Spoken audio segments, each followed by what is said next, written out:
G'day folks, in this video I'll show you how you can solve this LimCube Master Mixup version 7.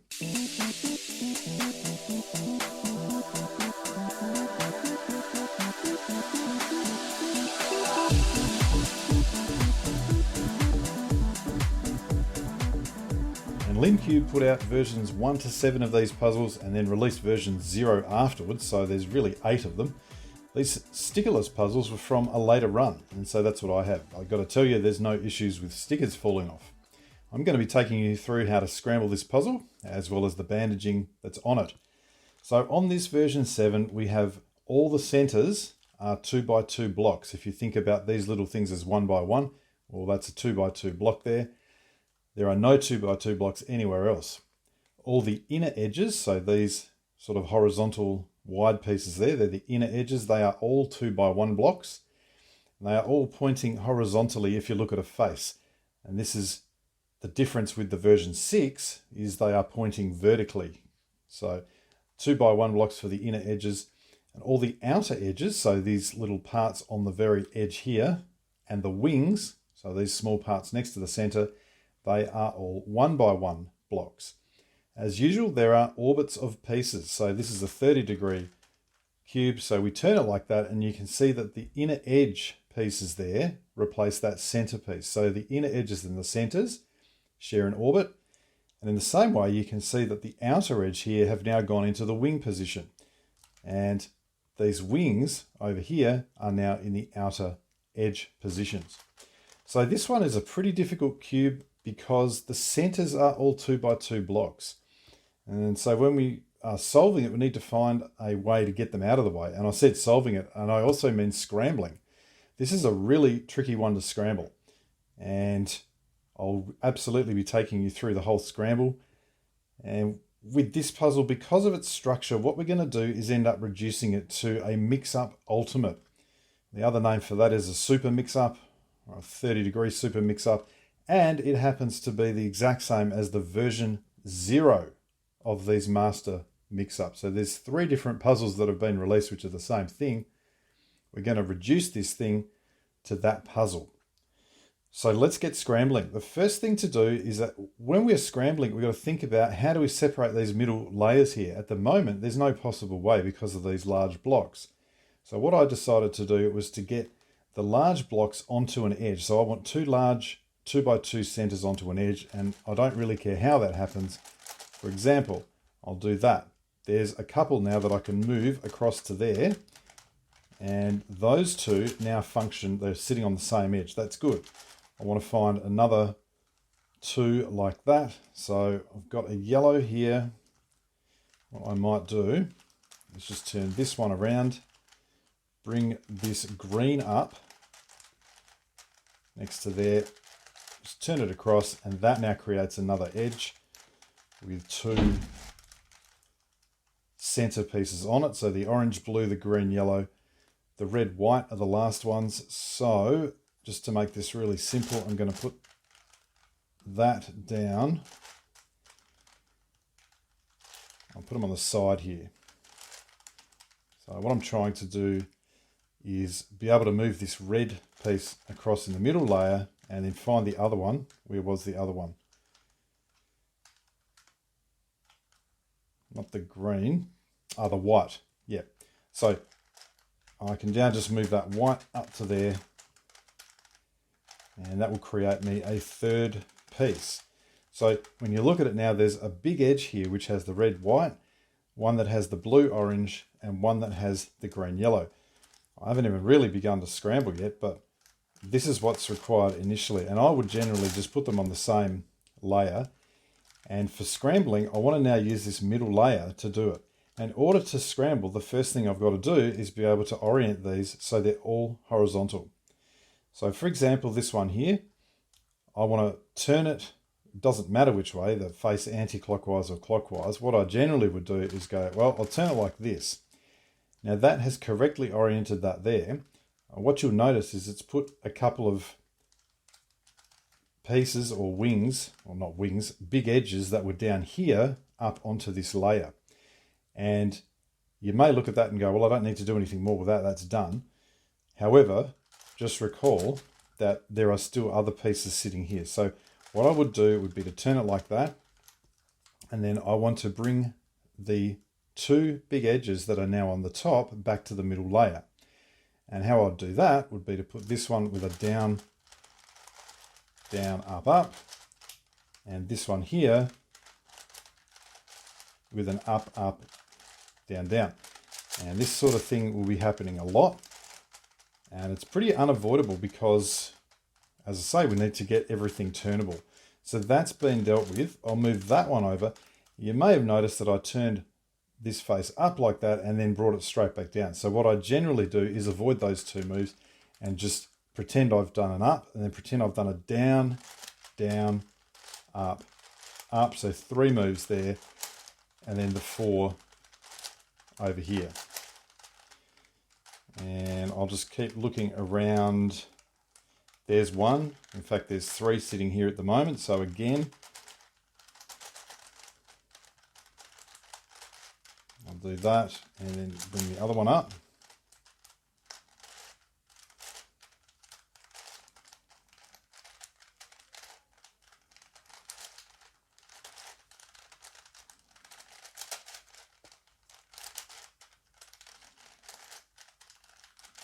And I probably should comment that it's a little bit harder to, when you've got pieces sticking out all over the place, because you're kind of gripping onto these bits here when you turn it. And you hold it so you can turn edges. So when you don't have a lot of them there, it's a little bit harder to get everything properly aligned. So I might take slightly longer to do that initially.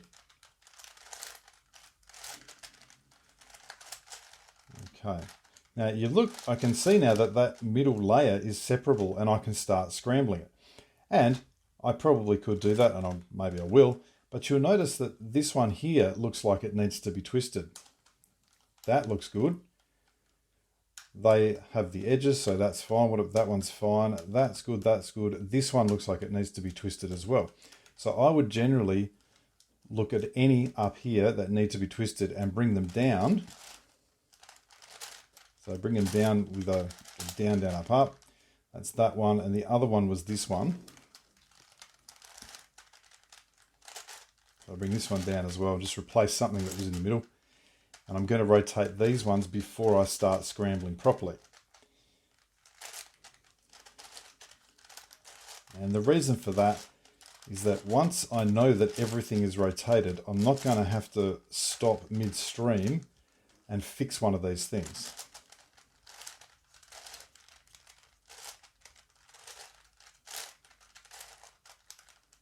Now, was there another one somewhere else? There was. There's that one there. I reckon this might be the last one that I need to deal with.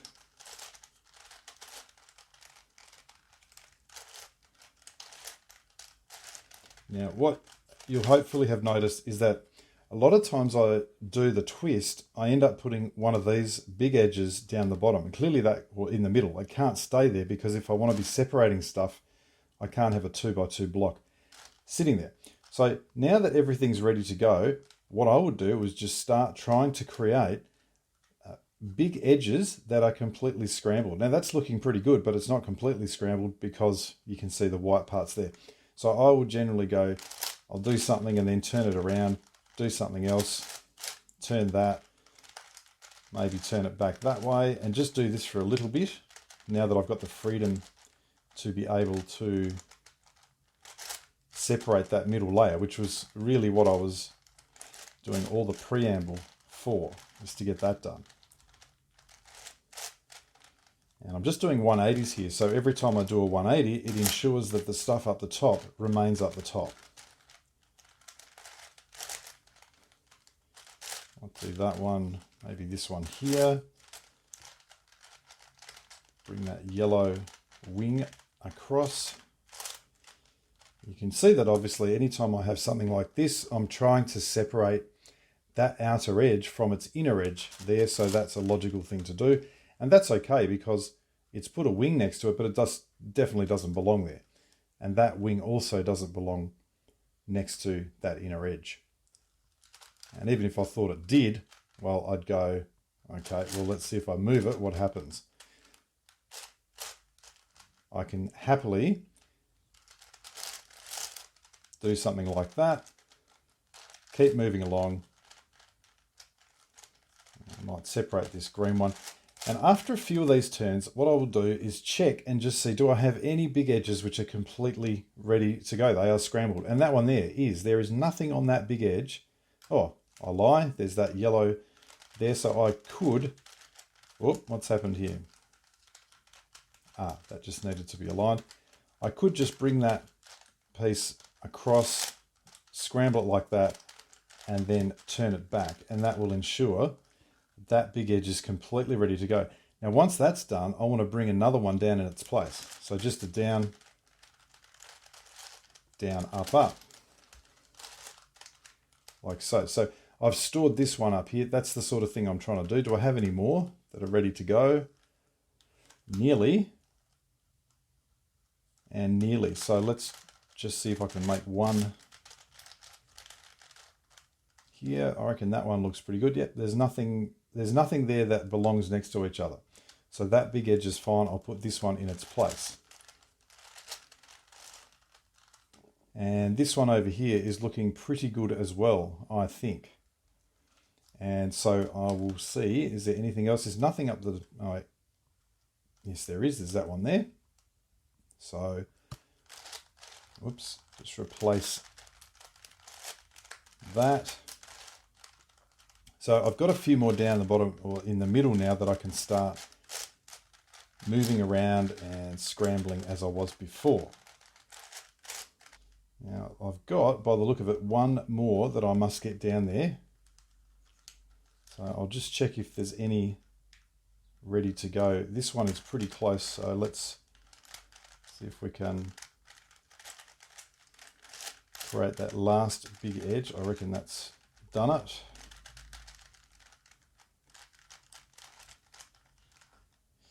Well, not quite. No, that's still going to be a pain in the neck. There we go. This should match up nicely. Okay, you can see there I've now got a big edge which has all bits that don't belong together. So that will be able to put up the top and bring this last one down. And so on the top and the bottom, and I'm just calling them the top and bottom at the moment because I need this middle layer to be a middle layer. The only things on the top and bottom are scrambled big edges and the big edges with the 2x2 blocks. That's good. So now I will continue doing this, and I want to keep going until I've scrambled all the pieces in this middle layer. Now we're getting pretty close here. It's not essential to have absolutely everything done. I will comment that if I can find what I wanted to show, those two little white pieces there look perhaps like they're together, but they're not, because one of them's pointing up this way and the other's pointing up that way. So that's fine, they are scrambled. What I want to do when I've got most of the middle layer dealt with is to start dealing with these ones. And remember, we're still just in the scrambling phase here. So to do this, the sort of thing I'm going to do is bring one of these down to the middle layer and then move it across and replace one of these correct parts with something else by doing a 180 twist. Now, if I can get this one in the same way, that's good. I'm happy with that. I would then say, well, this part is ready to go. Let's move that away from there and see what's happening with the other part. Now, at the moment, if I just try and 180 this, you'll see that the bits that I pulled off that other part will just come back here. So the sort of thing that I would do is say, well, these two bits need to be separated from there. So let's bring down from the top layer something there that's next to it that's scrambled, and perhaps this one here. Okay, now I've got these two bits which contain the 2x2 blocks, which are ready to be put back together. So if I just turn that around next to it and put the blocks together, and that big edge now contains the two blocks, but they've got bits that are scrambled everywhere. That's good. Let's put it up the top, bring down another one. See how we go with this one. That's fine. That's fine as well, because those two green pieces are not correct. Now, same sort of thing here. I might put this in the middle and see if I can bring down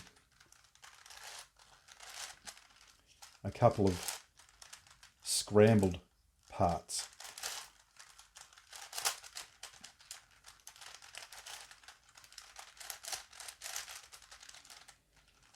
All right, that is now the way we want it. I can bring that back around and now put this big edge over to there and replace it with the third one. And go ahead and try and do the same thing. That's fine. Again, on the back, that's fine. So once again, let's see if we can just put this into the middle and bring down some bits that are scrambled. That one's good. And of course, when I'm saying the word good for that, I'm talking about the green and the orange white. They are not correctly, or they are scrambled pieces. That's what I mean by good. I don't want to bring down that, but I could bring down this one. So do that instead. And I reckon I've now got that same scenario. So I've got my three big edges now, which contain the blocks. Okay, so now that I know the 2x2 blocks are all inside scrambled bits, there's a couple more things to do before I'm ready to start solving. I've got to make sure, because what I've done is swap some of those good pairs for scrambled pairs. So that double red there would have been on one of these here. So that's got to be scrambled. I've got to look for anything like that. And I also want to look for these center parts here. So what I could do is just turn them like that, and now that has been happily scrambled. And in the center, you'll see, or the top and bottom, you'll see that both those bits are scrambled. So at the moment, that's fine. I can see here a double orange pair which needs to come down so that I can scramble it. And again, we weren't completely done before, so you can see bits like this, which I will attempt to get dealt with. That one there is good. This one here, all the bits are good. That's fine. Okay, all the bits on the top there are done. This one needs to be brought down, and I'll just make sure I replace it with something that is already scrambled. I think this one is, but I'm not convinced. So perhaps I'll go for this one instead.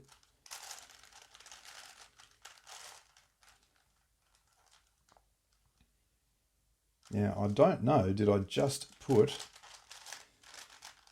I've got that double orange pair there. I can't work out if I just put that up accidentally, but it doesn't really matter because I've got this one down here and I can move that around. Let's get that orange one down to the middle. That's good. Yeah. All the bits, all the big edges up here are now completely scrambled. I'll just double check the other side. They are all completely scrambled. So the only thing left to scramble exists in the middle layer. That's what I want. So I'll just continue doing that a little bit to ensure that nothing is next to where it should be. There's a piece here which could be split. And of course you may say, you know what, this is going to be hard enough as it is. I'm happy with where I am. And that's fine, but I'm just taking you through exactly how to get a complete scramble on this puzzle. What I would then do after dealing with all that middle layer is to say, okay, let's try and separate some of these blocks and start doing some 90-degree turns. So now it's totally fine to be able to move these around and get them apart from each other. In fact, that's what I want. And start doing some rotating of various bits. So the green and the white is still together here. Let's perhaps move that up. I can turn that blue off on that layer. I can turn the green up as well. Perhaps turn that to the side. Move that up here. Are all my centers not next to each other? Not quite. I've got the white and the red, so I might just Send that way.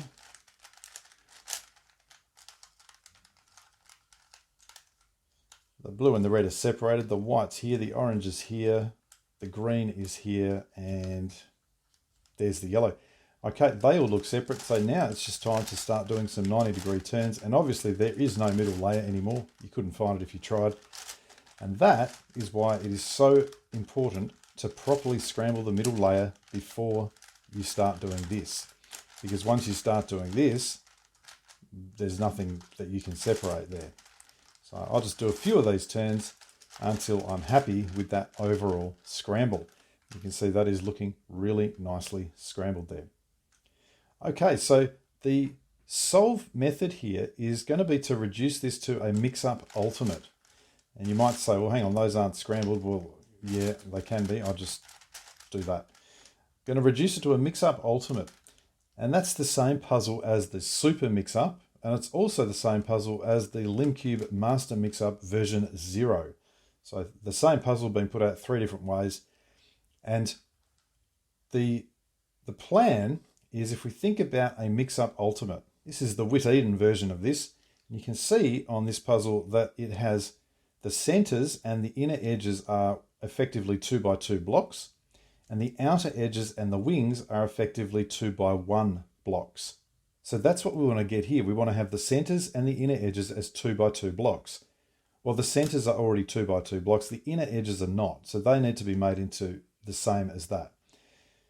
Also, the outer edges, you can see that they are definitely not 2x1 blocks. So we need to join them or pair them. And the same thing with the wings. They need to be paired as well. Once we have that, if we were to do all that, we would have essentially a mix-up ultimate cube.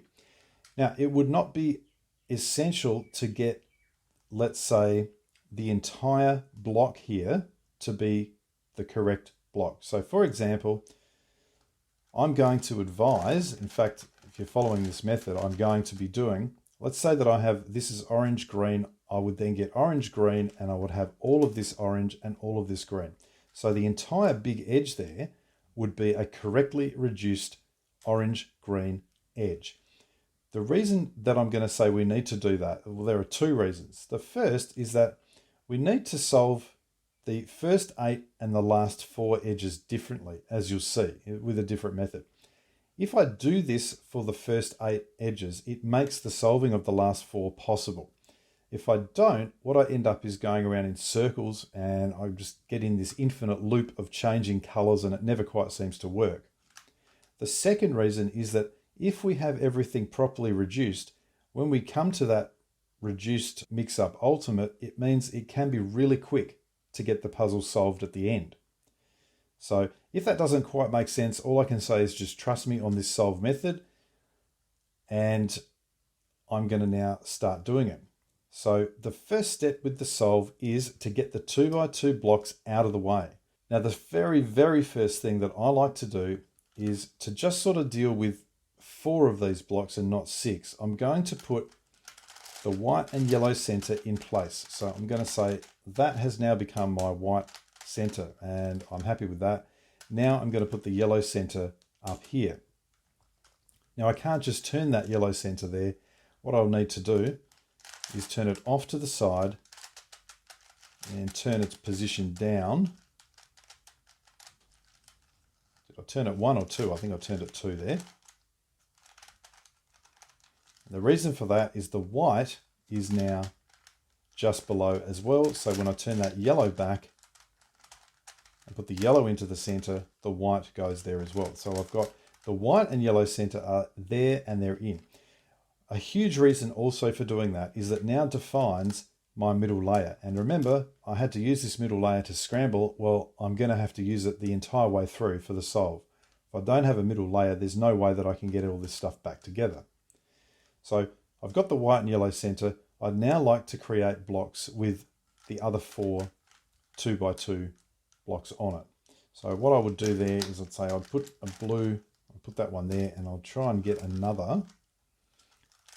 Put the orange here, which I can turn down. Okay, I've now created an edge pair there. So that goes up. So there's 1, 2, 3, 4 edges. I now need the other 2 edges dealt with in the same way.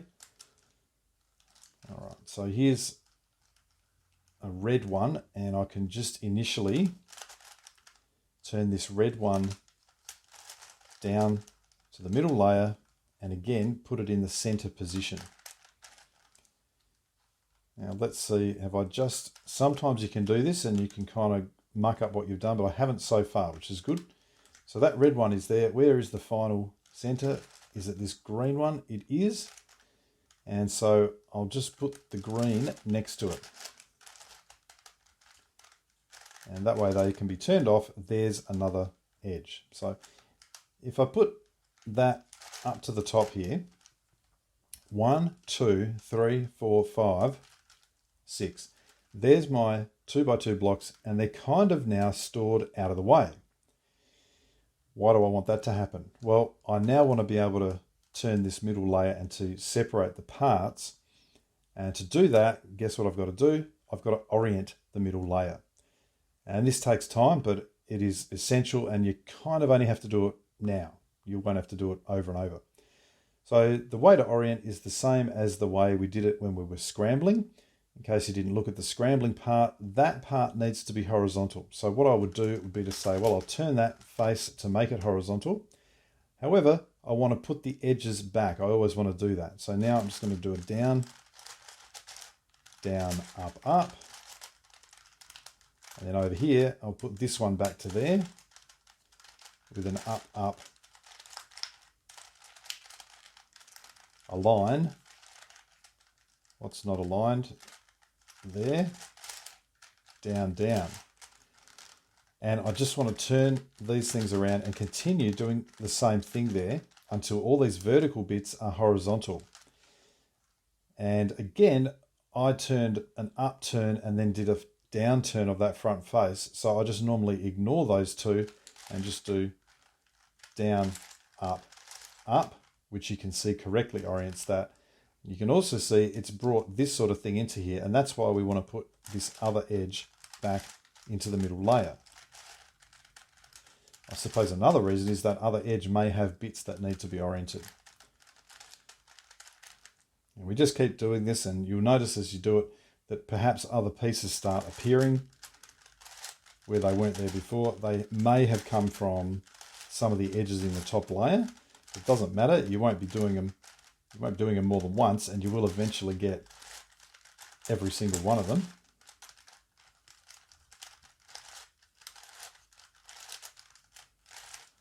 And what you're aiming for, of course, is to have a middle layer that is now splittable. We're not quite finished because we need to now check any edges in the top and bottom layers. So that one is fine. You can kind of tell if you turn it down, you can see all the bits in that are horizontal. What about this one? No. So this has got a vertical bit in it. So I want to now turn that down with a down, up. And I don't just want to use one turn because it will muck up other stuff that we've done. That vertical part needs to be rotated.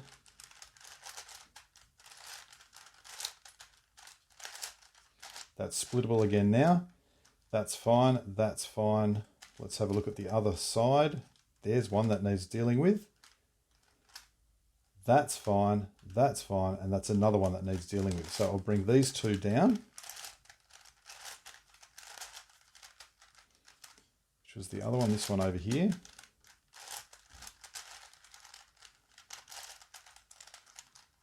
And turn that one into the middle.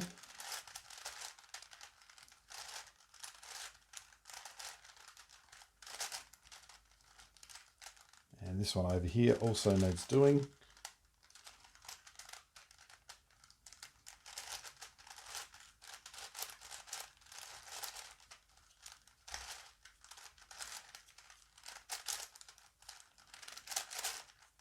Okay, you can tell that things are done because that will be turnable, and we just double check that we haven't accidentally missed anything.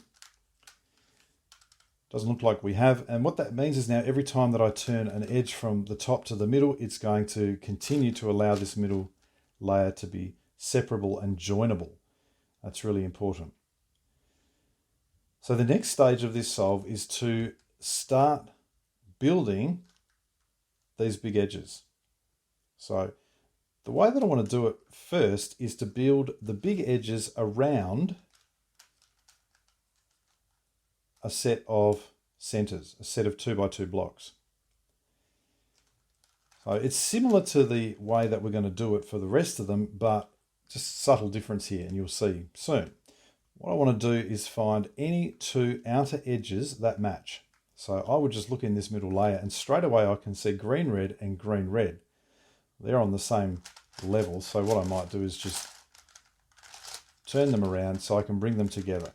So I want to bring them together, and that is the position that I want them in. I don't want them in the outer edge position. I want them right next to the center. Once I've got that, I'm going to turn them up and store them up here, and I'm going to bring down in its place one of these. So these are stored. What I would like to do is now place that outer edge into this position, which happens to be the middle of them. So now that I've moved these across, I can bring that outer edge back down. You can see that it's there. The other part is sitting here. So I now need to find a way to get this orange part basically there. All right, so the first thing that I'll do is turn this outer edge across so it's on a wing again. It's in the wing position next to a center. And I'll turn it up and replace it with this one, which contains that orange block. I can now move the orange block across to the center position, and now, wherever it's gone, it's here, I can put that back next to here.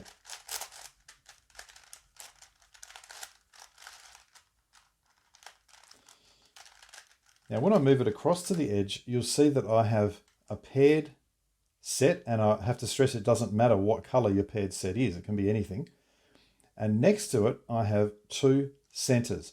That's fantastic. Now what you need to do now is whatever this color is, you need to find the correct wings to go here.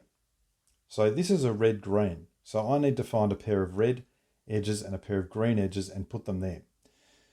So I've now got this ready. Before I start finding them, I'm going to store it up in the top layer. And once again, I say, how do I know what the top layer is? Well, that's why I put the white and yellow centers here. So I've always got that same location. Now, I was trying to find red and green of the wings. So I'll just start looking around. There's a green and a red, and there's a green there. You'll see that if I just turn those layers, suddenly I've created a pair of green wings. And what's important is that they could be raised in that wing position, or they could be flat in a wing position. So there's the pair. In that position, they're flat. Hopefully you can see that. If I turn it across like this, they are raised. What we want is for them to be raised in that wing position. Once we have them, I can turn them up to the top, and I can bring something else down in its place. Doesn't matter what I bring down. Now I've got a green set up there. This was red-green. I need a red set. So I'll do the same thing. Just search around here, see if I can find two reds that belong together. And once again, I see there are two reds here. They are raised, and so that is ready to put up the top. This time, because I've got my two pairs, I'll bring down this red-green outer edge.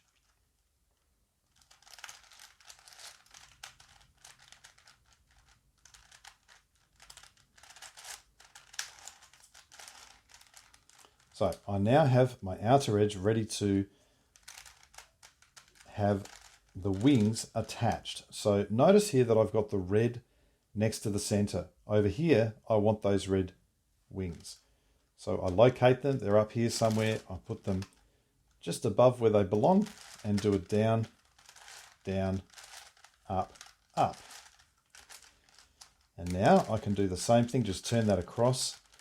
There's the green, so I want to bring a green set of wings over to here. Now the green wings happen to be in that position, so I can turn them from here, down, down, up, up. Now when I move this green-red outer edge across to its correct position, what you'll notice is that the green wings are flat and the red wings are flat. And that was why it was important to get them raised over here. So what we now have is essentially a completely reduced green-red big edge, but the only difference is for these first two, they contain centers instead of the inner edges that belong there. And again, it doesn't matter what color centers. I don't need to have a green center and a red center. Any centers will do. That's great. So I've done that one. I'll put that, perhaps we'll put that on the other side, store it down the bottom like that. And again, bottom, top, doesn't matter, white, yellow, whatever, as long as you keep the middle layer turnable. So I've made one of these. I now want to do it for the second one. And because I've got the white and yellow center in position, I only have to do one more of these things to deal with all 6 of those centers initially. So let's see, do I have anything in the center? I've got red, blue, and I've got another red, blue here. Let's just comment on what would happen if I couldn't find anything to match. Let's say that I had nothing to match and I saw that there was a blue-yellow here and I wanted to bring this other blue-yellow down. I would just bring that down to there using a down, down, up, up, and then they'd both be in that position. As it happens, we do have the blue reds, so I can bring those together. We're now doing exactly the same thing. I'm going to put that up to the top and replace it.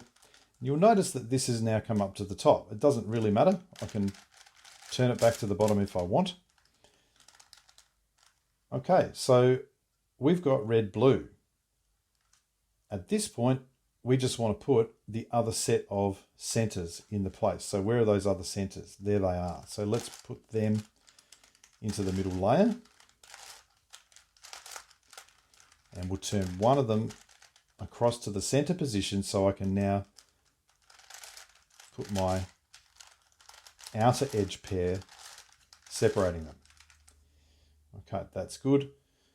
Let's now move this across to here, ready to get the next one. That next one is the red. So what I'll do is bring this to the top and bring this red one down while I'm at it.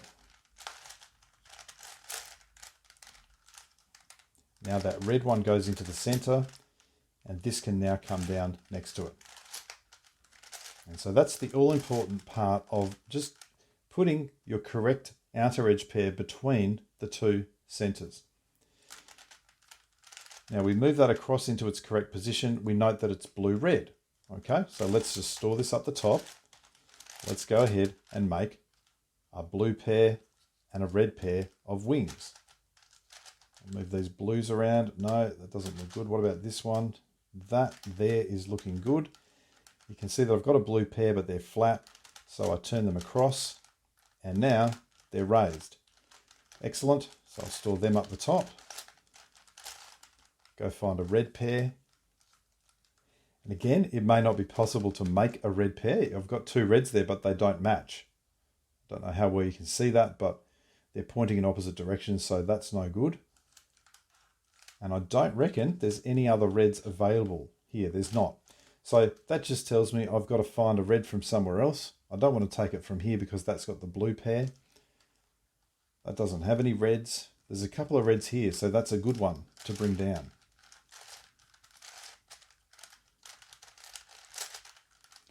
So I'll bring that red down and see if I can find the one that I had.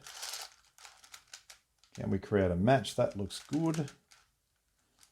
And that looks raised. So I've got the red raised pair, and that means I'm now ready to bring down this red-blue edge. So once again, I'll move this across and I'm trying to place the red edge here. So I'll bring the position up, put the red edge on, bring it back, and I'll do the same thing, move it across. I now want to place the blue pair to here.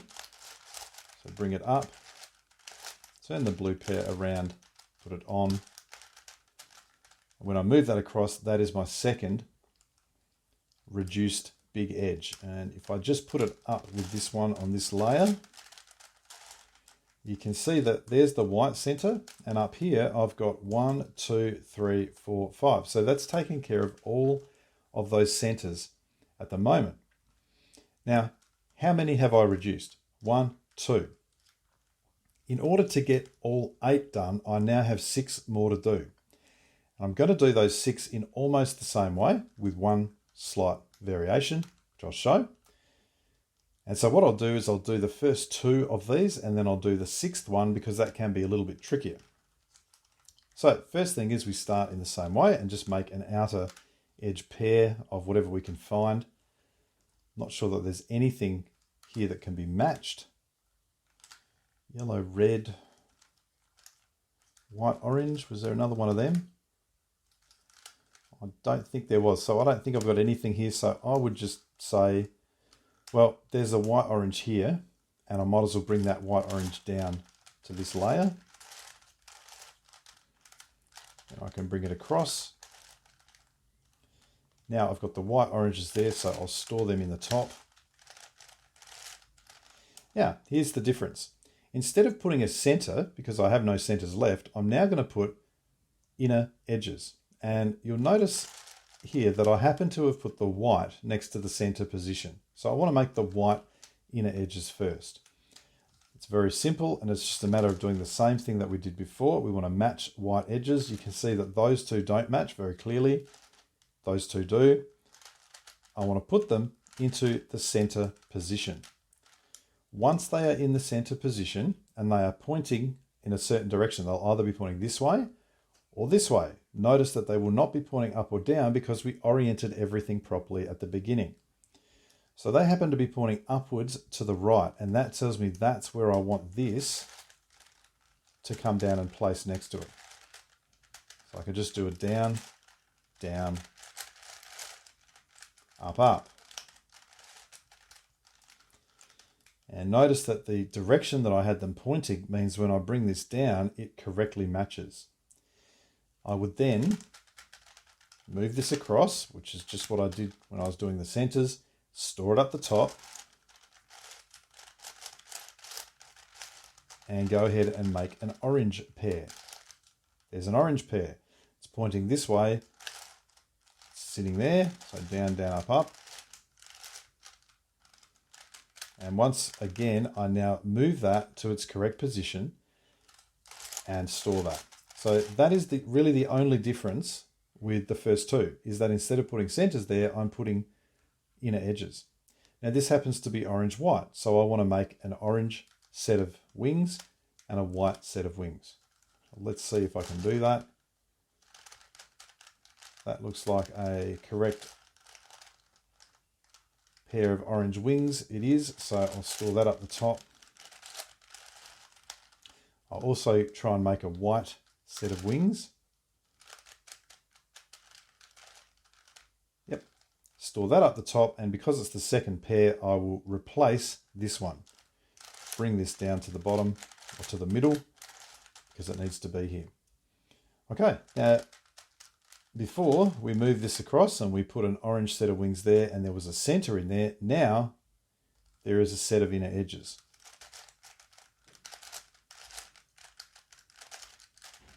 That one's done. Move it across and put the white there.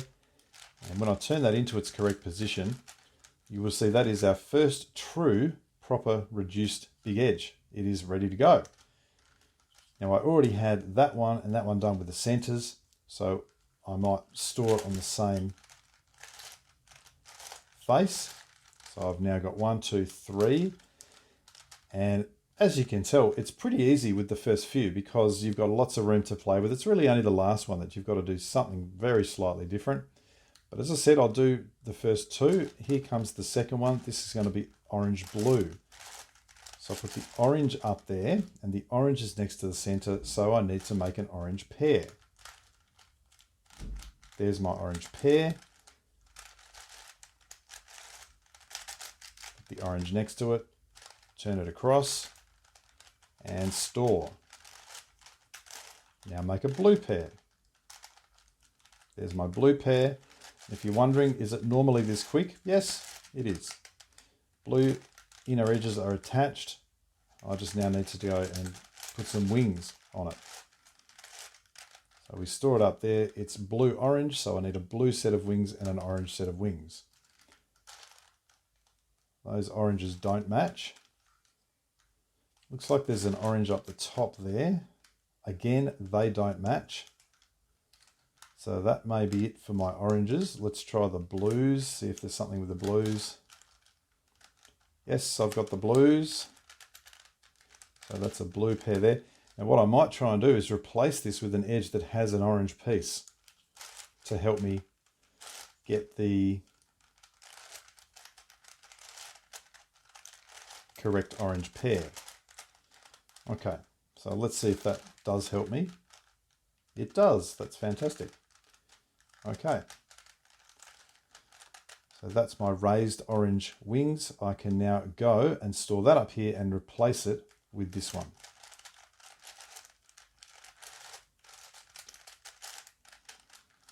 Alrighty, move it across, attach the blue wings first. Move it across and attach the orange wings second. Put it in its position, and that's another one done fairly quickly, you'll see, and I'll just again store it on the bottom layer. You can see on that bottom layer I now have 1, 2, and essentially 3, 4 of these done. Well, I've got to keep doing that, and it's all the same until you get to the last one, so I shall cut back in then. Okay, now we've got 7 of these edges done. All 4 of the ones there are done, and on the top here you can see we've got those first 2 plus 1 more. So this is slightly different because we've only got 1 slot up here to be able to use, to play with. But I start this 8th edge in the same way. So I'm going to put together the white greens, and I'm going to store those white greens up here, and obviously I have to store them in that spot, so that has to be replaced.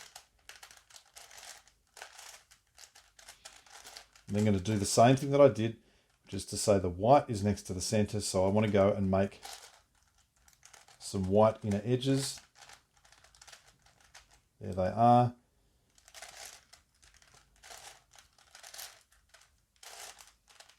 And continue. This part is still really the same. I can see a nice little set of green inner edges sitting right there, so I'll just move them across to the center and put them on. Okay. Again, I've got to store this up the top. And now I go and make the white and the green pairs, but this is where it's slightly different. I just want to make one at a time, so I don't want to try and put both white and green up there because I've only got 1 spare slot. So I've made a green set of raised wings. I'm going to now put them up into this position, so replace this one, which will come down to here. Okay, so now the green wings are ready. So now I have to move these along and put the green wings on before I even try and make the white wings. So they're done. Move that back into position and once again store it up the top. And now I've got to go ahead and make the white wings. Now, as I'm doing this, I should say that it is possible that in this last one, there's a white, there's another white. They should go together. It is possible that I could find that one of the whites I need is sitting up here. If that is the case, what you would do is turn it down to the middle.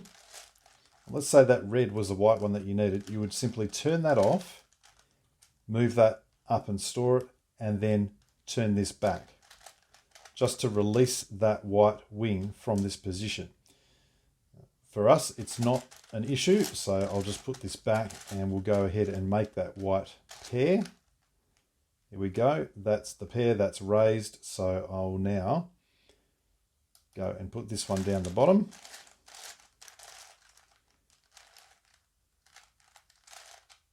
And so we can now put that final white wings onto it.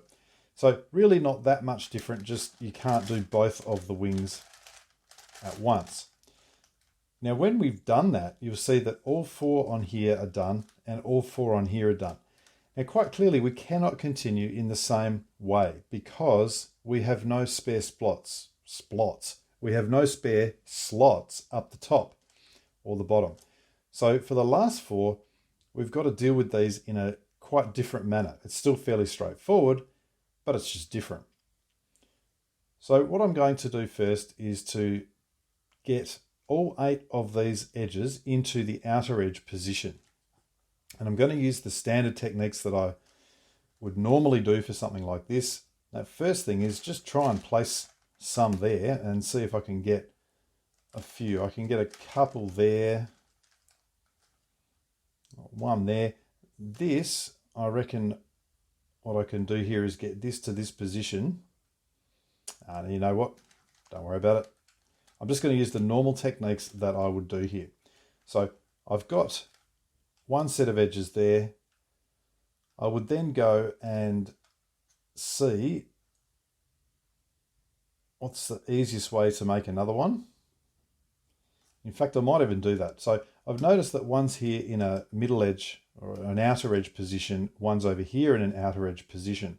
First thing I'm going to do is just flip this big edge so that is down the bottom. So to flip this big edge, I move it up to the top and then bring it down like that.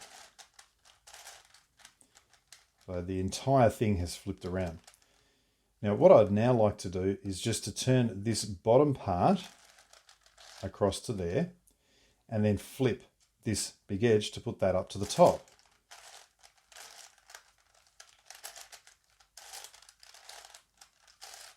And when I return, the first thing that happens is this pair that was made is still made, and then I've made another pair. So I'll just put that over there so we can see, okay, we've got 2 there. What's the next thing I could do? I've got a free slot here. One would be there and yep, I might try using this free slot. I was going to say splot again. I think I'm losing it. Now, in order to get 2 pairs, or to make a pair of these things, I would like first of all to have one of these things off of this big edge, and I'll put it over here. So the way to do that, move it onto there, and then flip this big edge, which will move it down to that position.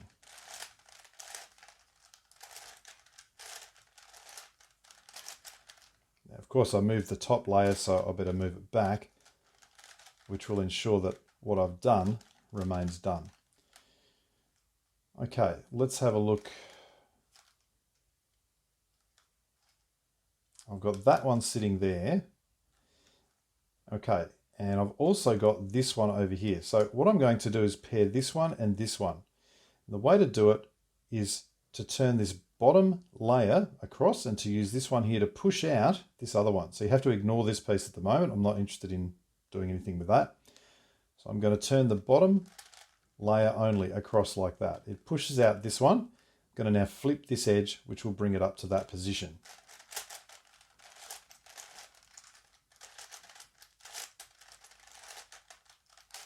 And then I'll turn the bottom layer, so I'll turn that bottom layer back. What you can see is those 2 have now been joined together. That's good. Once I have a couple joined together, the way that I can get these 2 into the middle position is to just turn one of them into the middle position. Doesn't matter if it's the top layer or the bottom layer, and flip the edge. That will go to there. This will go to here and come back to that position when I flip it.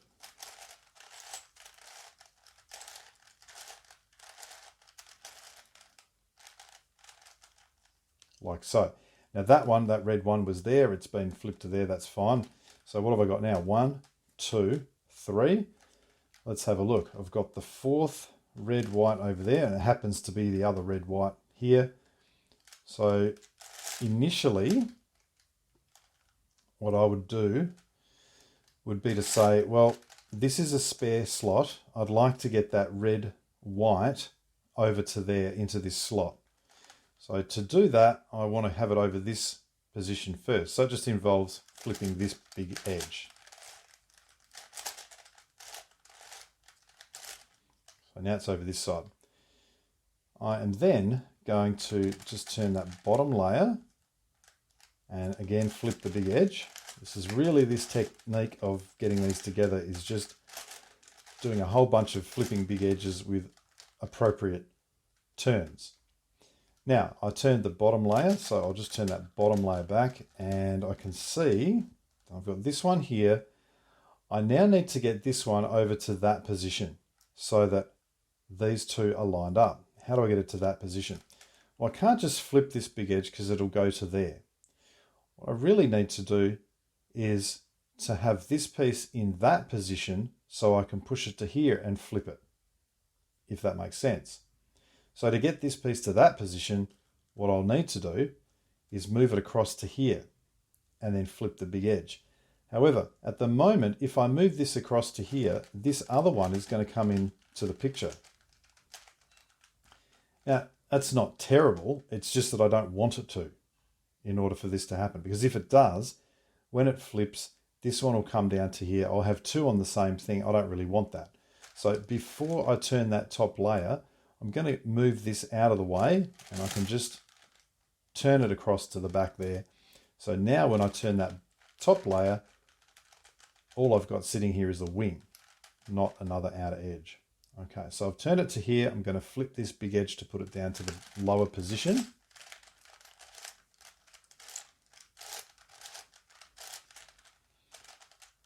Return, there it is. Now, remember, if I bring this one back, remember that I wanted this one over here, matching the position of this white edge there. So to do that, I need to move it across to there and then flip it up to there. So this time I turn the bottom layer.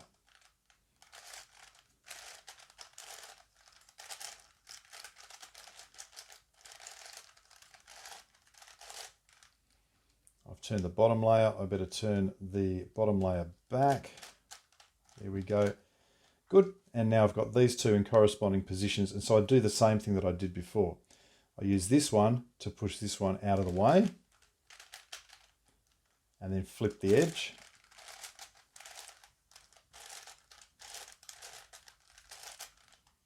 Return top layer. When I do that, I'll see that these two are together. And I can then also do what I did before, move that into that middle position, flip the big edge.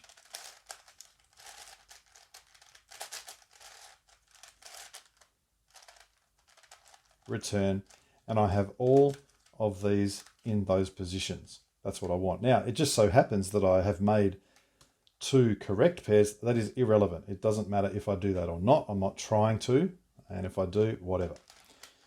Okay, so the outer edges are now in the correct outer edge position. Now what I want to do is start attaching. So there's potentially 16 of these things. 1, 2, 3, 4, 5, 6, 7, 8. Well, you know how it goes. I want to attach the inner edges to these outer edge pieces. Let's have a look at this green one here for an example. I've got a green inner edge and I've got a green outer edge, and I have the green inner edge in the center position pointing towards the green outer edge. That is what I want. Let's demonstrate it. All I need to do is turn this green inner edge to the back, move the green outer edge to right next to it, return the inner edge from the back, and move the outer edge back into position. You can see that that inner edge, which was sitting here and pointing towards it, is now correctly attached. Now, when we do that, it involves the corresponding outer edge on the back face. So this is front left. The corresponding piece is this back upper piece here. So I just need to check that when I do it. So for example, I've got a green inner pointing towards this green outer. That's also going to involve this piece here, the upper piece. So that's not done yet, so that's fine. I can just go ahead. Move it to the back. Move that green in. Undo. Undo. Now you might have been tempted to think, just before we did that, we actually had two green pieces pointing towards the 2 green edges. You cannot do them both at the same time. If you try, it won't work. You have to do them separately, which is what I might as well do now. That bottom one is not done, so that's cool.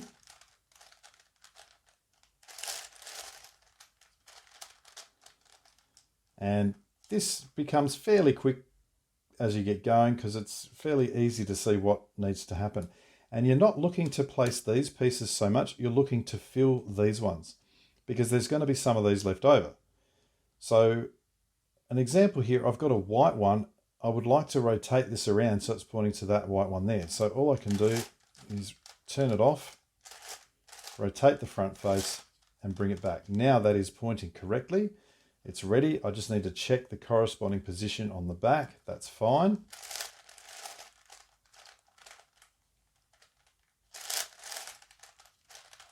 That's done. What about this? I've got a yellow here, which I'd like to turn around and point to that yellow. That's ready. Check the corresponding position, which is the lower position here. That is not done, so that is good.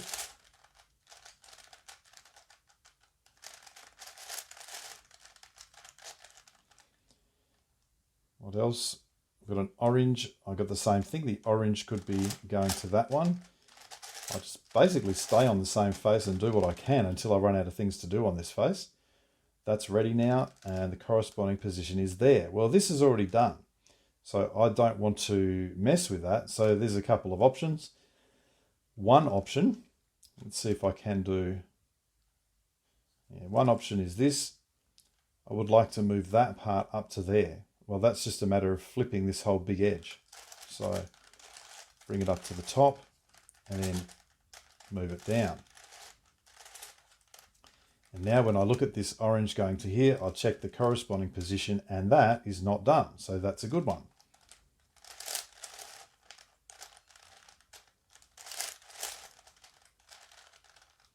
Okay, I've got an orange.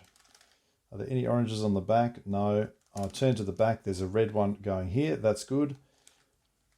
The lower position is done, so I'll just rotate that back face to put something there that is not done. I'm doing the lower.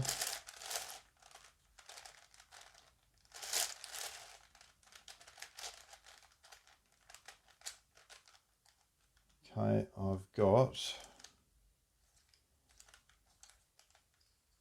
leave that face. What's over here? A green or a white? No, nothing obvious there. Okay, here's an orange that I'd like to point towards that one. So that's good. Let's check the position there, which is also good.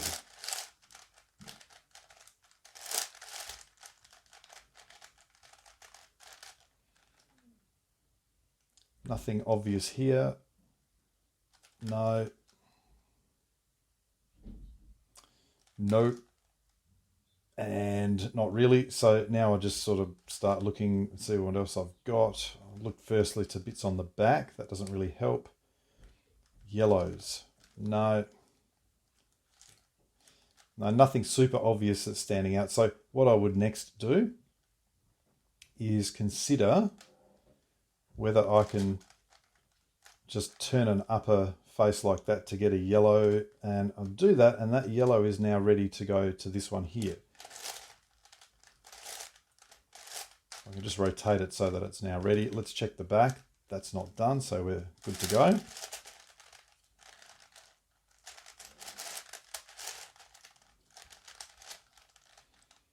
Okay, often doing something like that will open things up a little bit as well. Not always, but sometimes it will. I've got an orange here that needs to be filled, and yep, so what I will do is just get that into position, check the back. Now the back's done, that's done, that's done. So there's nothing obvious that I can replace this with. So let's have a look. What I notice is that if I could turn, that's the position I'm trying to fill. If I could turn that around, that would be good to put in that position. But when I turn it around, I lose these bits. So what I want to do instead, before I turn it around, is just to turn all of that to the back face. Now notice that it's on the top. When I turn it to the back face, it's on the bottom. So I go and turn this upper layer and it doesn't affect what I had there. So when I turn it back, I've now got the orange ready to go into there and I've got a free slot on the back.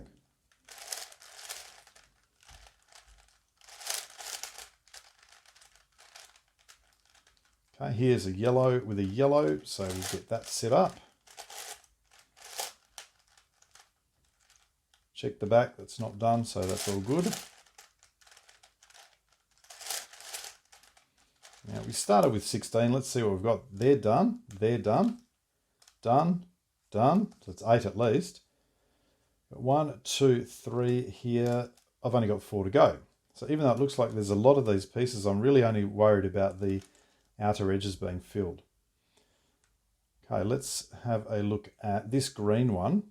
I can turn that bottom layer only around to the back and then bring it to there. That's ready to go. That's not yet done.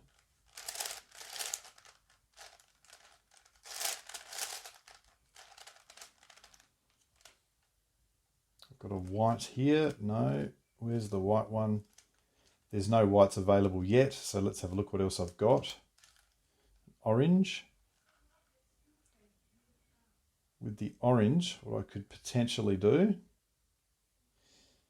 yep, I could turn that orange around to this face and then do the same thing that I did before. So that is now set up. Now I need something in that position. Let's see what I've got. I can use this one. Just turn that back face, and that red inner edge next to the yellow is not yet done. So that's perfectly okay.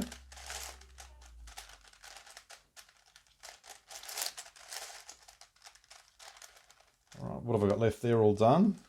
They're all done. 2 here. Okay, just the 2 here, the yellow and the white. So there's no yellow and whites around. There's a white here, which is pointing to that, which is great. Now, when I try and look at the corresponding position, which is this position on the bottom, let's say this is the only other one that's left. So let's move it around to there. And I note that there's no way that I can get that piece down to the bottom. It will not go there. So that tells me that I've got to treat these two separately. And I'm down, as it were, to the last white piece filling this. And I have to pretend that this doesn't exist. It's not helpful to me at all. So when I'm trying to fill one white piece in here, what I need to do in order to create a second, because the reason I'm saying this is, let's just, for a moment, let's just say that I use something else out here. I go and fill this white piece. Fine, that's done. But on the back, I've just created another piece, and I'm going to go around in circles like that. So instead of doing that, just undoing all that there.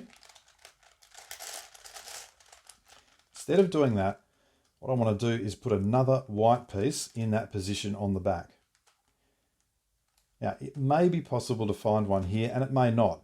The only white pieces it looks like I have available that can go into this lower position are somewhere on this upper and lower face.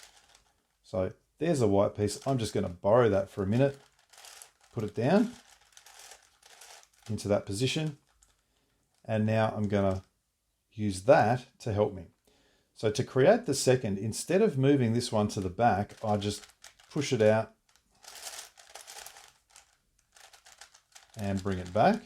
Now you'll notice I've got 2 white pieces and 2 white slots to fill. So what I want to do then is set this second one up to also be pointing to here. So in order to point that to here, I'll do the same sort of thing, turn that off, rotate that face and have it pointing. Now that's pointing to there, that's pointing to there.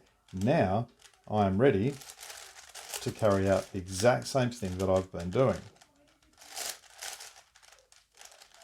And that white is done.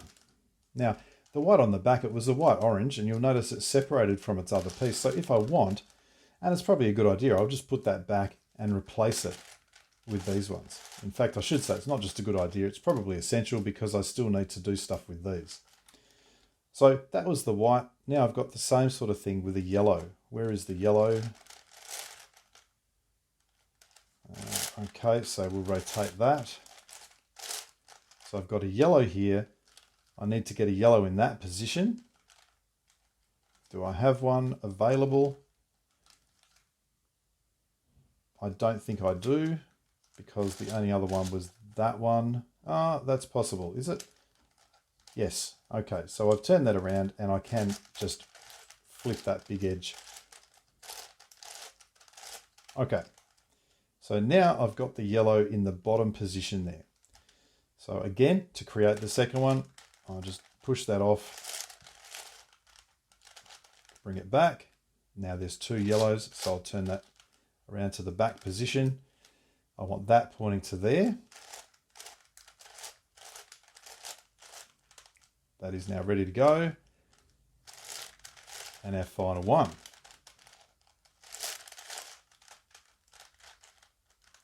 And the yellows have been filled. And as I said, you'll notice there's heaps of these left over because I wasn't really trying to deal with these. I was trying to deal with the outer edges. So all of those outer edges have now had an inner edge correctly attached. So if this is orange, it's got an orange inner edge. This is white, it's got a white inner edge. Now what I'm going to do next, I'm not going to try and place a white red with a white red next. I'm going to now get the wings correctly attached to the inner edges. And again, I'm still sort of treating the top and the bottom as separately, or the upper and the lower layers here as separate. So I would look here and say I've got a yellow raised wing. That raised wing is going to flatten, and I want it to flatten onto a yellow base. So can I find a yellow base anywhere that's useful? There is a couple of yellow bases over here. So what I'll first do is move them around to there. Yeah, okay. So the yellow bases need to be over here. So again, I'll just flip this big edge.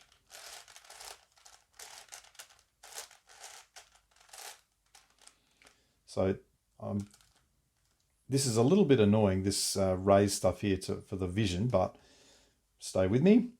This yellow wing is raised and it needs to move to here and flatten. I also notice that there is a green raised wing. Well, this is piece one, this is piece two. The third piece is going to be in this position on the upper layer. So the green raised wing is going to flatten, and I would like to put that into a green base, if possible, that's sitting there. So let's have a look. I notice there's a green base right here. So I'm just going to turn that around. It hasn't touched the stuff on the bottom. So my three pieces, my yellow raised wing goes to here, my green raised wing goes to here, and then this orange will come over to this position. Now what happens is the two pieces at the front change their orientation. The piece at the back retains its orientation. So the yellow will flatten correctly, the green will go and flatten correctly. This orange, well, it's just going to land here and remain a flat orange in a green base. Good, so everything's set up. How do I do this? Well, it's the corner piece series for cuboids, meaning I'm using 180-degree turns on the left and right faces. My upper turn is not the upper face, but the upper layer. So I do an upper turn and then right 2, up anti-clockwise, left 2. Upper turn, right 2, up anti-clockwise, left 2. Now you'll notice that yellow raised edge has now gone to there. There was a, which one was it, a green possibly? Yes, that's gone to the back and that has flattened, so that's great. And the orange that was there has just come over to here and it remains flat. Well, that is what I'm trying to do for all the rest of these.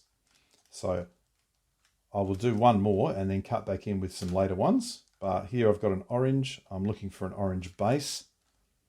There's some orange bases potentially here. There's also this one. So what I could try and do, a bit of move. Oh, that's not going to make it any easier. Okay, well, I can do the same sort of thing that I had before and just flip this one over.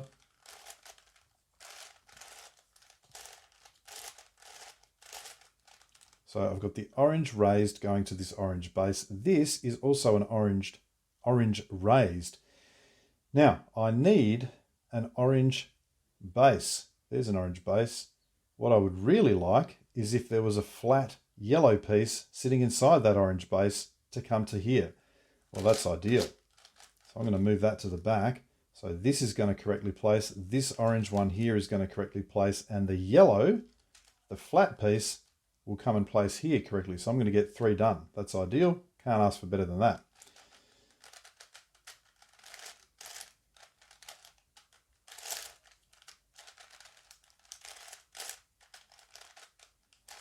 Really simple to carry out. You can see that's been done, and that has been done. And I'll just continue through them and cut back in with the last few. Now here we are with about 4 to go, I think. I've got the green raised one there, that red one there, a white, and another green. So I've got the green raised. Let's see if I can find a green base which needs it. There is. It's one here which just needs to be flipped over. That's good. And last thing, I'll see if I do have a green flat piece around the back, but I don't reckon I do. In fact, neither of them can possibly go there. So for this bit, what I would do is just use an existing flat green piece. Now I've got to look and say, does that make it any better? If I use that green piece, yes, it fills that. This green will go to there. So I'll have 1, 2 done, and then a red will be, it does make it better. It does solve 1 overall. So I will do it.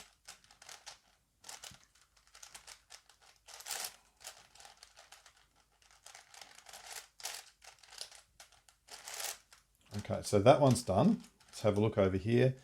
I've got a red raised piece, which looks like it needs to go into that position. So what I can do to get this across to here is move this, which is on the bottom, to the back top layer, and then move that bottom layer across and bring it back. So that red raised one is ready to go to there. I just need something in this position back here. So let's find what I've got.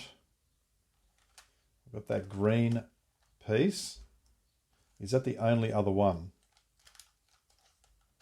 Looks like it is. Okay, so let's see if that will do the job. Firstly, if I can even get it there, which I don't reckon I can. It's in the wrong position. So again, I would say I'm going to get a flat green piece into this back position temporarily, and there's one there. So I've got 3 to go. This should take it down to 2.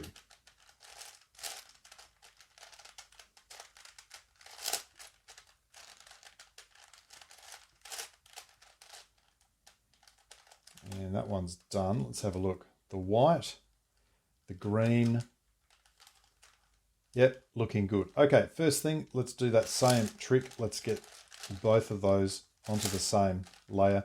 So here I've got a white raised, which is correctly going to go to there. I've got a green raised, and I want that to go into a green base at the back. I also need a green flat piece at the back to come to here. So clearly, in the back position, I need a green reduced piece. Let's see what I can find. There is one there, so I should just be able to turn that around. That is the third piece that I need to complete these wings.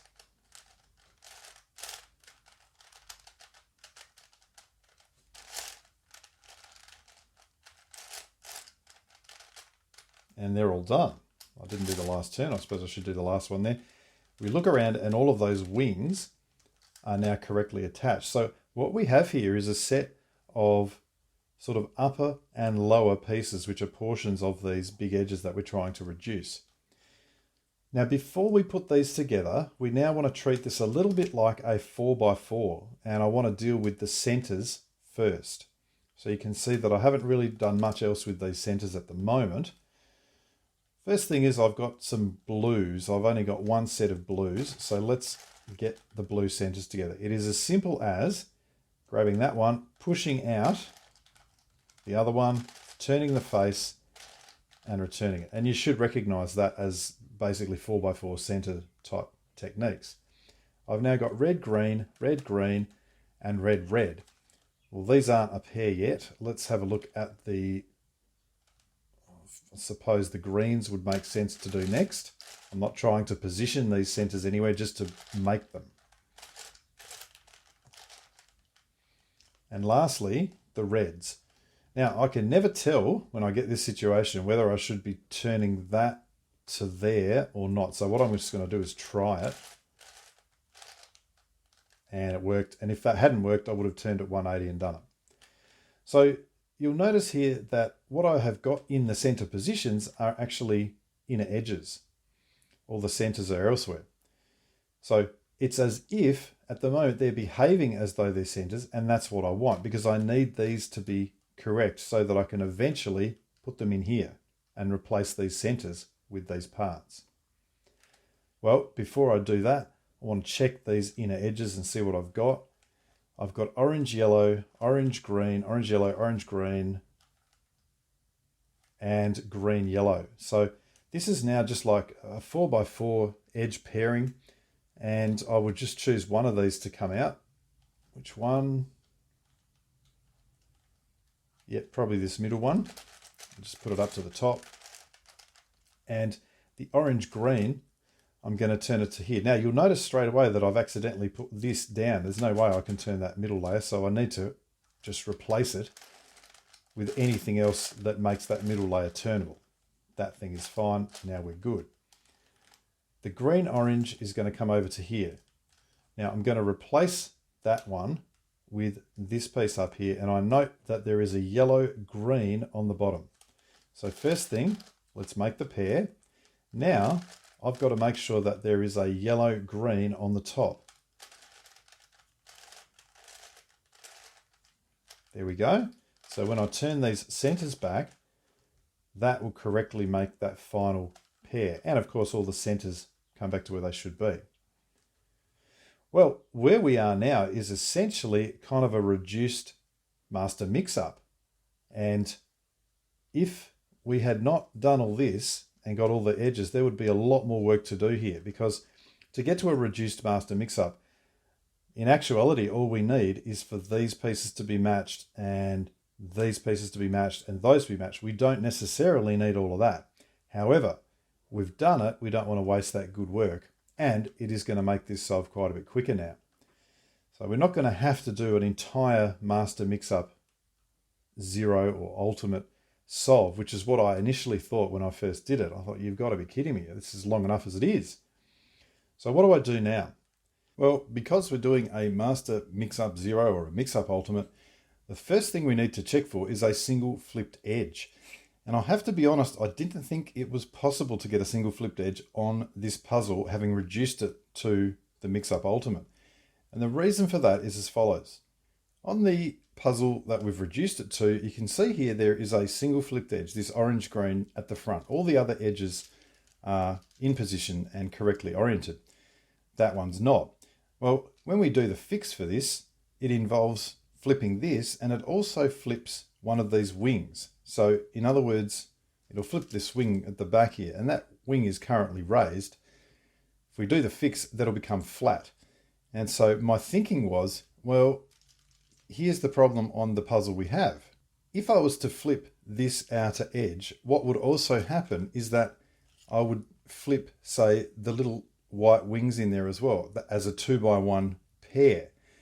And so because I have gone ahead and made these big edges, I've reduced every single big edge with the correct colors and all the things are flat, I thought to myself, well, there's no way that I can possibly end up with a single flipped outer edge, because that would mean that I'd have to have a flipped wing or a raised wing.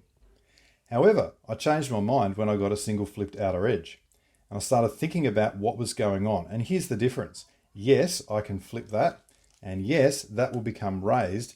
My thought was, okay, if that wing pair is raised, is it possible to, if I had a single flipped edge and I flipped it around, it raised those two, would it be possible to then solve those two and flatten them? And my brain kicked into gear and I thought, well, of course it is. It has to be possible, because I've often had the case where we've got two raised wings of the same color and we just use a third color to deal with them. Okay, so it certainly is possible to get a single flipped edge, and that's the thing we want to check for now. We definitely don't want to do this at the end because it undoes a lot of stuff. So now's the time to do it. So the way to check is essentially ignore the centers because they haven't been placed. Just solve the edges. And if we're stuck on the color scheme, we look for a corner, and I would always go myself by the white, red, blue corner. So I'd say a white, red, blue, like that. So if the white center is sitting there, great. Let's say that I'm going to have white, red here, and I want white, blue to be here, and continue solving these edges as I normally would. So the next one will be white, orange. This one will be white, green. We've done the white cross, and I will then continue. I'm not trying to do a major solve, just put the edges in place so I can determine, is there a single flipped edge? And when I talk about a single flipped edge, I'm talking about really this outer pair. So if it's got stuff like this, it doesn't matter. That's no problem. All right, that's 3 middle layer ones. I'll use this and place these ones at the back. The yellow red's done. Get the yellow blue in.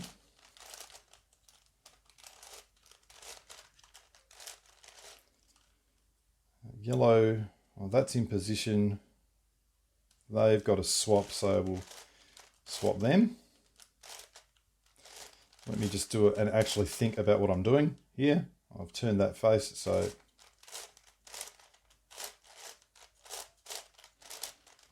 okay, so yellow, green. I've got two in position here that are flipped. Now that's fine. That's not a single one. So if I was doing this normally, I would go ahead and flip them like that. And I would see, all my edges are exactly where they should be. So on this particular solve, I don't have a single flipped edge. However, because I want to show it, I'm going to set up for that now. All right, well, here we are, and we've got all the edges oriented and placed, except for this one here. And it's irrelevant that it happens to be one that's got centers in it. It could be this one here. But of course, we already reduced all of these big edges. So 2 of them still have the centers where the inner edges should be. That's no problem. This is the one that's flipped. You can see nothing else is flipped. And in fact, there are no other pieces or little wing pieces sticking up anywhere. So how do we get out of this? Well, we want to do the same thing that we would do on a Master Mixup 0 or Mixup Ultimate. And that is to do the following sequence. And what it's going to do is flip this outer edge pair. It's going to raise this pair of green wings at the back, and it's not really going to do anything else. So here we go. The first thing is whatever edge you want to flip is got to be held at the front right here. We're going to start by doing corner piece series for cuboids, so 180-degree turns. So this upper slice becomes the upper turn. Obviously it has to be the upper because it's containing this piece. And then a right 2, and up slice anti-clockwise, and then left 2. And then we repeat that.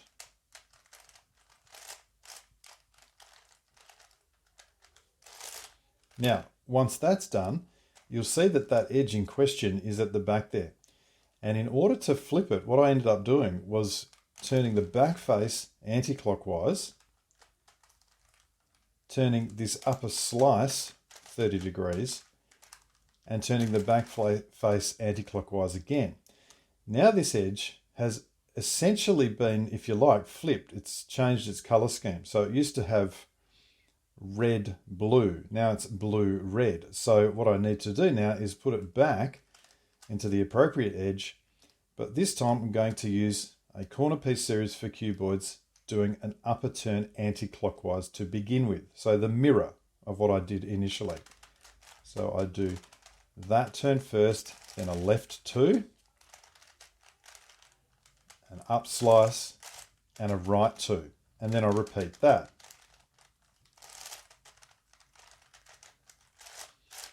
Now that's been done. In order to put this back and deal with stuff, I need to undo these setup moves that I did. Well, the first one to undo is this back turn. The second one to undo is the up slice, and the last one is the back turn. Now what you will notice is that as far as the edges go, nothing else has been touched at all. This has now been flipped around into correct orientation. So the blue matches the rest of this face. The red matches the rest of that face. Ignore the center pieces, they're irrelevant. These inner edges in the center position. So we've flipped that edge. We've also raised those wings. Now, you'll notice because we've only flipped that edge, we've got these little pieces in here, whatever they were, would also be changed. So I would recommend, or they won't be changed, but this edge flips so it's around. So for example, if I had done it on this edge, I would now have blue-orange as my outer edge, and that side's blue with these bits being orange. So because of that, I'd recommend doing it in one of these ones because it doesn't matter what happens with these centers. What does matter is the wings. So I've got these wings to deal with here, and I've got this raised set of wings here. In order to deal, we've got 2 lots of wings. So the first one is these ones, and we can do this without too much hassle. What we want to consider is they're on the same edge now. So I'm firstly going to try and place, let's say, I'm going to have to break things up a little bit. I'd like to get a blue set of wings in here, and they need to be flat when they're coming from the back. So for example, I think what I'll do is grab perhaps something like this, or possibly this one will do as well. It doesn't really matter. For now, I've got that blue flat set of wings ready to come and place correctly here. And that's going to do that side and then leave me with this side here. Now what color do I want over here? Well, it's going to have to be blue or red. I'm just trying to think through if it matters, because this red is going to raise. If I put a blue here, that blue is going to raise back to there. So I'd have a red in a blue. I actually don't know that it does matter, but I feel like I should do a red. I think you'll still get there in the end, whatever you do. Whether you do a red or a blue over on this side. I'm going to do a red. It'll put a raised red in there. It'll put a raised red in there. I think we'll be able to get out of it. So, we've just got to set these things up. We want the double wing to come up here, and this double wing to go here, and this double wing to go here. In order to have that happen, the sequence we need to use is very, very similar. It's still always a corner piece series. And we want to have this one on the back face and these 2 on the up face. And when I do my sequence, what it is I'm doing the middle slice as my upper turn, and I'm just doing an ordinary corner piece series with the left and right being outer. So here we go. Upper turn or slice, right, up anti-clockwise, left, up, right anti-clockwise, up anti-clockwise, and this one's a left. What did I say for the left first? I think it should have been left anti-clockwise. In any event, what you'll see is that that flat pair of blues has come here and dealt with that side. That's good. I've now got these raised bits.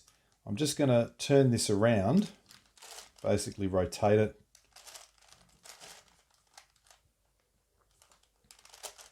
Put that one back there for now, and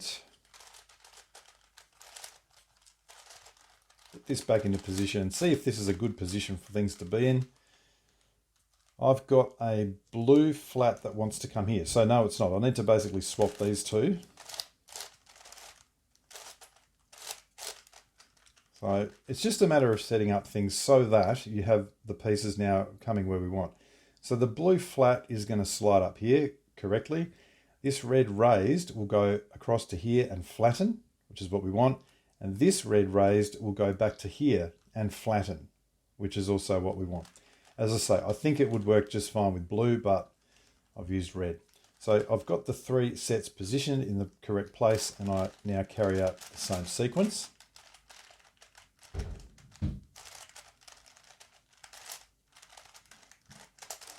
Okay, that is done. And what we've achieved, first of all, is putting the correct wings next to the outer edge that we've already flipped into correct orientation. So that's the first phase of fixing things up. The second phase is dealing with these green bits. Now, I still need to and want to have a turnable middle layer. That is turnable at the moment. There's a chance it couldn't be, or it might not be, if you had something like this and you went to turn it and you went, oh, hang on, that needs to be rotated around. So that's fine. I need this to be turnable. I'm now going to do something where I deal with these wings individually, not as a pair. So what I want to do is think about the same sort of thing where this time I'm going to have a piece at the bottom left, a piece at the bottom right, and on the back face, a third piece here. So I want this green raised wing to go ahead and place in a green base. And I'd like that green base to be over here. Well, that's nice because I can happily turn that around. Now, have I got a... here we go. I'll just, now that I've brought this down, I rotated this center, and that's what I was talking about. So I'll just rotate it back and move it down with 4 turns. There we go, that's better. So I want to put this one down to here so I can turn it around to the back and bring it into position. Still have a turnable middle layer. So the raised green will go to here. This raised green needs to go to a green base. And that green base needs to have a flat green that will come into here. That or that are candidates. In fact, any of these are candidates, but this one here is the one that will turn around to be in exactly the right position at the back. So again, not super tricky to set things up, and that's what we need to have. Now, when we are cycling individual wings, you remember previously when we cycled pairs, we had a back face, an up left and an up right. We held it like this. Now, when we're cycling individual wings, we want it on the back face and we want these two on the front face. And we are now going to carry out corner piece series for cuboids with this as my upper face. So that very upper slice there. Left and right are still out of turns. So here we go. Upper slice, right 2. Upper anti-clockwise, left 2. Then repeat.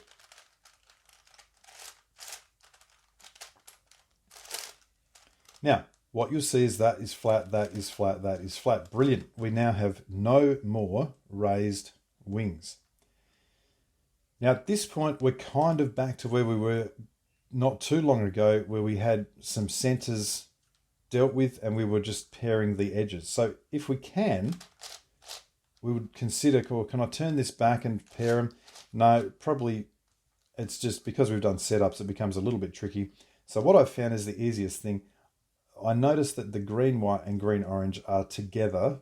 And if I use this green, white here to push this one out and then flip it, then when I turn it back, these two will be done. So that's the plan. Turn that across, move that whole big edge up to the top, bring it down flipped, and then turn it back. Now what that does is keep the centers where they should be, and it's fixed those two. I'm going to do the exact same thing over here.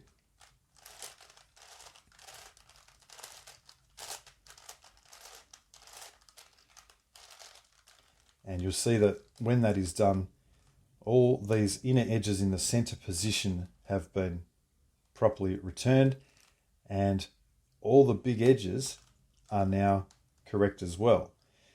Most importantly, we have fixed the flipped outer edge. So this was the one here, I'm pretty sure, and we've got the correct inner edges, and we've flattened the 2 green wings that we got.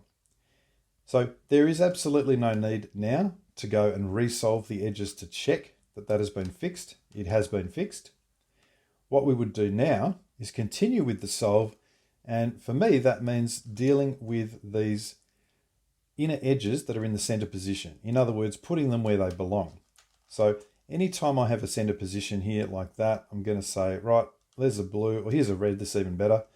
I want to angle this piece so it points towards the edge that it belongs in. So I can happily just turn things like this now.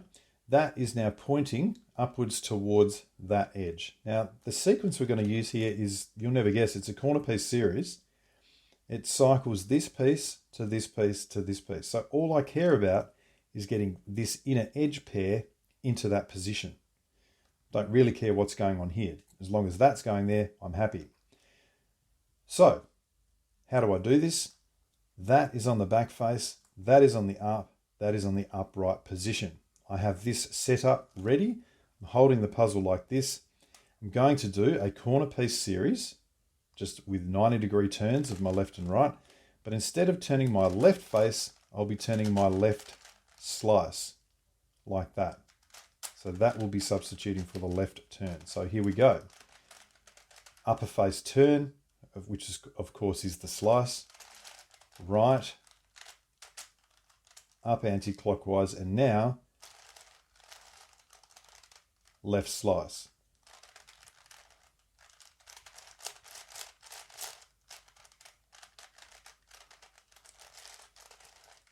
Okay, now the three pieces that were touched were these three, and you'll notice that red inner edge is now perfectly where it belongs. Now I'm just going to keep doing that until all of the inner edges are placed where they should go. I see here there's a blue, and that belongs in there. So I'm just going to turn this around. In fact, I'm going to turn that around. And just get this pointing the correct way before I do it. That's now ready to go there. What's sitting here? A center. I don't really care that it's a center. I can afford to have that happen. Line everything up. This is ready to go, and away we go.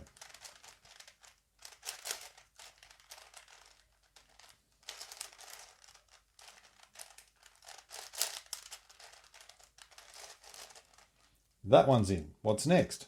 Green. That's looking towards there. Great. Don't care what's there as long as this one goes in.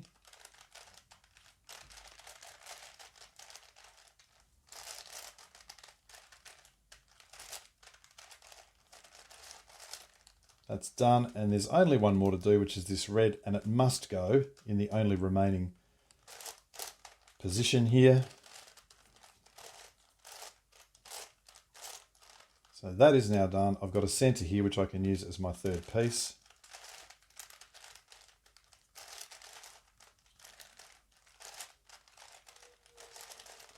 There we go. All of those inner edges are in, and what that really means is that every single one of the big edges is now completely and fully reduced. Plus, of course, we did the fix for the single flipped edge, so we know there's going to be no surprises at the end with those. So those inner edges are done. The next stage of the solve is to solve the centers. In other words, to put them in a correct positioning. The good news is I'm going to use precisely the same algorithm that I just used for the inner edges. So what I want to check here first is I'm just going to arbitrarily start with that being a white center, and so that is the white face. Why not? And see what else is going on. See how the others match up. If that's a white face, let's say this is a blue face here. So I'll say that's white and blue. What are the other centers in? Are they in some sort of swap or a 3-cycle type thing? So this would have to be red. So the red would have to go to the green. The green would have to go to the yellow would have to go to the red. So I would have a 3-cycle there. And then this is orange. So that would then be red, blue, orange, green. Okay, that's great. In other words, what I'm finding here is that I'd need to swap the yellow and red. That's one swap. And then swap the red and the green. That's 2 swaps. An even number of swaps. That's good. I'm happy, and that tells me this is a good scenario. Now, I should just say, if you find that you cannot get an even number of swaps, and whatever you try, you've got an odd number of swaps, what you would need to do is say, well, let's call that the white face. This needs to be the blue face. I will turn that slice 1 turn and then resolve the blue to here using 3 cycles, using the same sequence that I'm about to use. That is the only difference. But in our case here, that's nicely set up. That's set up. So these three are in good position. I just need to 3-cycle the last three.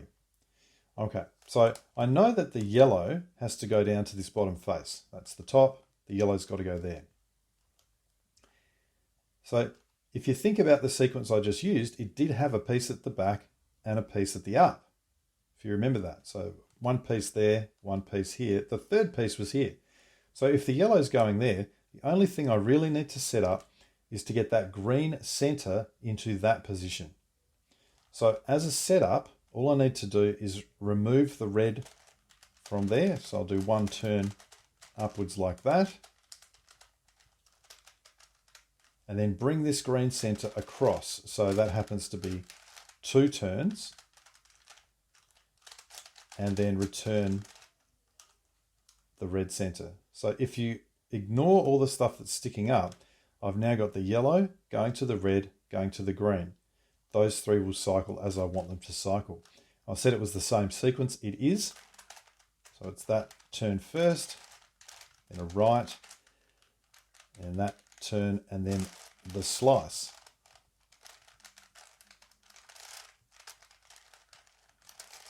And it's done. And what we need to do now is just remember what we did to undo. We turn that upwards, we turn this across, and we turn it downwards. And you can see, if you look at the centers now, white's on the top, yellow's on the bottom. We've now got red, blue, orange, green. And of course, if you're wondering how we know what centers to put where, we just find a corner and say, well, if white's on the top, red's on the left, blue's on the right. That's exactly what I've got here. And then, of course, the orange is opposite the red. This is the bog ordinary standard color scheme. So the centers are now done. So from here, we now need to go ahead, solve the edges and solve the corners. So solving the edges is just done in exactly the same way, but now we've got centers to guide us. So that has to be white-blue going there. The white-red has to go there. Of course, you can solve these edges and corners however you like. I will solve it in the way that I normally would. Got that white cross done. I'll put 3 middle layer edges in. 1, 2, one more to go.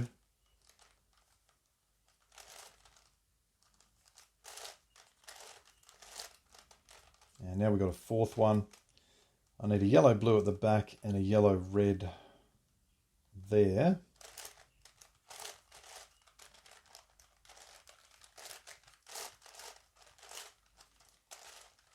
Okay, so those two are at the back. And now I'll check what the configuration of the final 3 actually is. I could have a few. I could have solved. I could have a couple flipped in position. I will not have one flipped edge now because I would have checked for that earlier. And on the solve that I did, it didn't have it. But as you know, I set up for it and we went through how to fix that. So now, as I said, there's no surprises. The other possibility is something like this where you've got 2 edges that are swapped. Well, thankfully, because this center has no visible orientation, we can turn that upper face 1 turn and go ahead and replace the yellow blue to there and the yellow red to there. That's the yellow blue done. That's the yellow red done. And that will now leave us 3 edges in some sort of 3 cycle that I can happily go and solve. And you'll notice this time that final edge is not flipped. In fact, every edge is exactly where it should be, in position and solved. And that leads us to hopefully the final phase of the solve, but it's not going to be in this video because I'm going to make sure I take you through the 2 swapped corners, whether I get them or not. So in order to find out whether I've got them, I've got to start solving corners. And for that, I'm going to use, well, you know it, the corner piece series. And this time it's the bog ordinary standard corner piece series. And I'm just looking for something that will slide down to here or roll across the back. In this case, I've got this yellow, green, orange that will slide down in that position. And so I do an upper turn, a right, an up anti-clockwise and a left anti-clockwise, and an up right anti-clockwise, up anti-clockwise, left. That is the corner piece series upon which all of the other corner piece series I've been using are based. That one's in position. I'm just going to continue seeing what I can find here. Always looking for something that will easily slide down like that.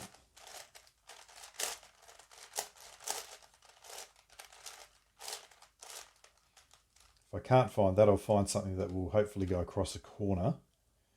But let's see what we've got first. White. Okay, here's a good one, an example of that. The white, orange, green needs to go across to that corner, and the colour on the left will go across to the top.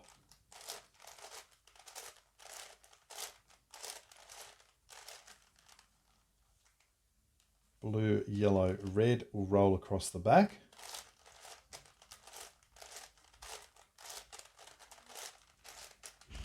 Now, I don't know if I've done a mirror yet of this, but it doesn't really matter, it's just a mirror.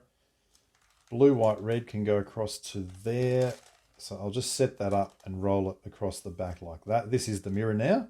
So this just is an upper anti and then the left.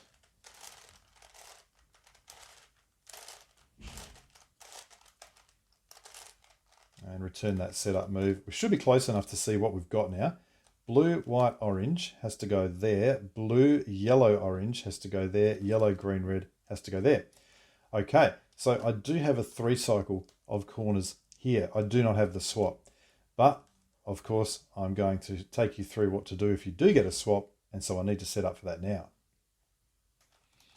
And here we are with 2 swapped corners, the white, blue, orange, and the green, red, yellow. The orientation doesn't matter. The fact is they're swapped. That poses a problem, of course. I can't do something simple like turn this face because although that will fix the corner issue, it will create a problem of a single set of swapped edges. So what I'm going to do is the same fix as I did in the tutorial for the Mixup Ultimate. And it's a really great little sequence, and of course it involves the corner piece series. It's another little take on it. So what this is going to do is swap the upright and the back right. So it doesn't matter which 2 edges I use. I normally end up using 2 yellow edges. So let's say that I use these 2 here, up, right, back, right. Those are the 2 edges that are going to end up swapping. So I'm holding it like this, and to achieve this swap of edges, and of course, a swap of edges and a swap of corners, that's fine. We can deal with that. So what we want to do is do setups of a front slice minus, in other words, 30 degrees anti-clockwise. So that's a front face, 30 degrees, front slice is that. That's my front negative. And then I want to do U negative, so up anti-clockwise is that, so my up slice is that, and another U negative. Those are the setups. Now what I'm going to do is carry out a corner piece series using this as my upper face. The subtle difference is when I come to turning my left face, I'm going to turn both, the left face and the left slice. That is now the difference. So here we go. I've got an upper slice turn, then a right, an upper slice turn, and now both of them on the left. Continue.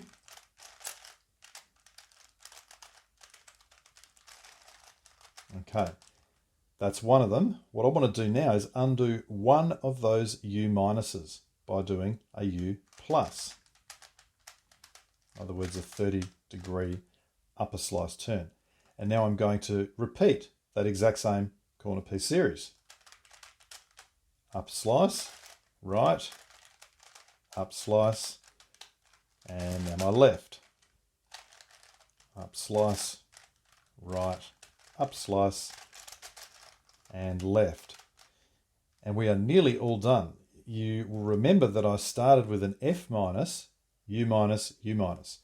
Well, I've dealt with one of the U minuses by doing a U plus. I'll now deal with the other U minus by doing another U plus, and finally do an F plus to undo that one.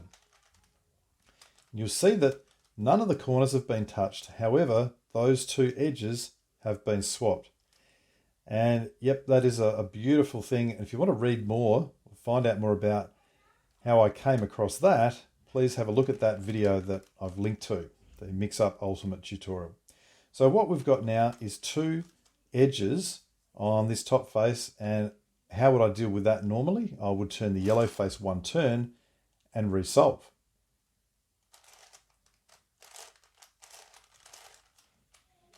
Put the yellow blue back, and that takes care of the edges, and from here I just need to continue solving my corners. And I normally do this pretty quickly because I'm pretty excited to get to the end of the solving of this puzzle.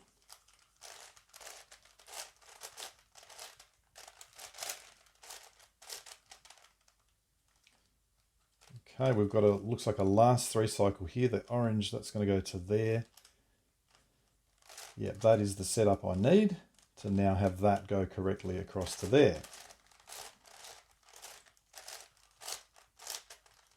Undo that setup, and this master Mixup version 7 is solved.